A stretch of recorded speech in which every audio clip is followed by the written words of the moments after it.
కూటమి ప్రభుత్వం ఏర్పడి సంవత్సరం పూర్తయిన సందర్భంగా మాచవరం మండలం పిన్నెల్లి గ్రామంలో నిర్వహించిన సుపరిపాలనలో తొలి అడుగు కార్యక్రమంలో భాగంగా ఈ సంవత్సర కాలంలో కూటమి ప్రభుత్వం చేసిన అభివృద్ధి కార్యక్రమాలను ప్రజల్లోకి తీసుకెళ్లడానికి ప్రజా సమస్యలు తెలుసుకోవటానికి నిర్వహించిన డోర్ టు డోర్ కార్యక్రమంలో అనారోగ్య సమస్యలతో బాధపడుతున్న నల్లపోతుల పెద్ద పుల్లయ్య గారికి సహాయం చేస్తానని గురజాల శాసనసభ్యులు ఎరపతినేని శ్రీనివాసరావు ఇచ్చిన మాట ప్రకారం వారి తనయుడు యువ నాయకులు ఎరపతినేని నిఖిల్ చేతుల మీదుగా 25,000 రూపాయలు ఆర్థిక సాయం చేయటం జరిగింది.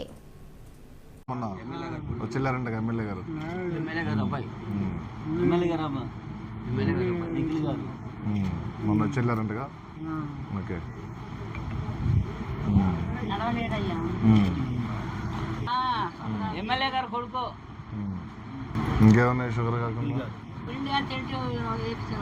ఇచ్చారా? నారాయణ సత్తుల పార్టీ అని చెప్పాను. మరి బ్రెయిన్ ప్రాబ్లం ఉంటే దానివల్ల దానికి టెంట్ వేసారు. అయితే బ్రెయిన్ ప్రాబ్లం ఉంది కానీ మళ్ళీ దానికి చూపించండి అన్నారు. అయితే టెంట్ వేసిన దానికి 3 లక్షలు అయినాయి. అయినా కానీ బ్రెయిన్ ప్రాబ్లం వల్ల దానికి ఏమైనా చూపించినా తగ్గిద్దో తగ్గదో మేమైతే చెప్పలేమన్నారు. అందుకని ఓకే. ఫుడ్ తినట్లేదా సరిగ్గా? కొంచెం తింటున్నారు. పడుకోబెట్టినా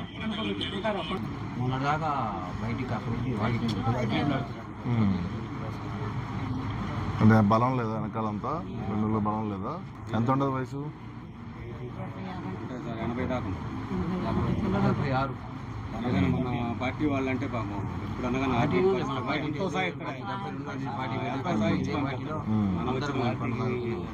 ఏదైనా ఇబ్బందులైనా ఆర్థిక పరిస్థితులు పెళ్లిళ్ళు అయినా ఏమైనా ముందుండి చేస్తారు. నా బ్రెయిన్ ఏమన్నారమ్మా మరి? అవి చేయించినా కానీ తర్వాత వస్తుందో రాదో తెలియదమ్మా. అయితే చేయించారా? చేయించలేదండి. అయితే అమౌంట్ లేదు కదంట. అప్పటికే 3 లక్షలు అయిపోయాయి. చూపించుకోవడానికి ఎంతో బ్రెయిన్ ప్రాబ్లం అది సరిగ్గా వచ్చిందో కాదో తెలియదు. అందరూ పక్షవాతం ఇచ్చింది కదా, దానివల్ల అలా వచ్చిందమ్మని చెప్పారు. అమౌంట్ లేవు అనేసి తీసుకొచ్చారు. ఇప్పుడు మందులు దేనికి వాడుతున్నారు రోజు? మరి షుగర్కి వాడుతున్నారా? బ్రెయిన్ తను కిడ్నీ ప్రాబ్లం ఉందండి. కిడ్నీ ఏంటి ఒకటి పాడిందా లేకపోతే ఎట్లా? కిడ్నీ ఒకటి పాడింది. ఓకే. చూసాలని వచ్చాను. ఉంచుకోండి ఈ ఖర్చులకి. ఎమ్మెల్యే గారు పంపించారు. ఇంకా అవసరం అయితే మళ్ళీ చెప్పండి నాకు. వద్దులే వద్దని వెళ్ళొస్తా మరి. సరేనా? జాగ్రత్త, కొంచెం తిను రోజు. ఎమ్మెల్యే గారు ఖర్చులకి వాటికి డబ్బులు పంపించారు, ఇచ్చాను. చూపించుకో, మందులు వాడు. ఇంకా అవసరం అయితే నువ్వు ఆరోగ్యం జాగ్రత్త. అన్నం తిని కొంచెం. సరేనా? వెళ్ళొస్తాను మరి. జాగ్రత్త అమ్మా, వెళ్ళొస్తాను.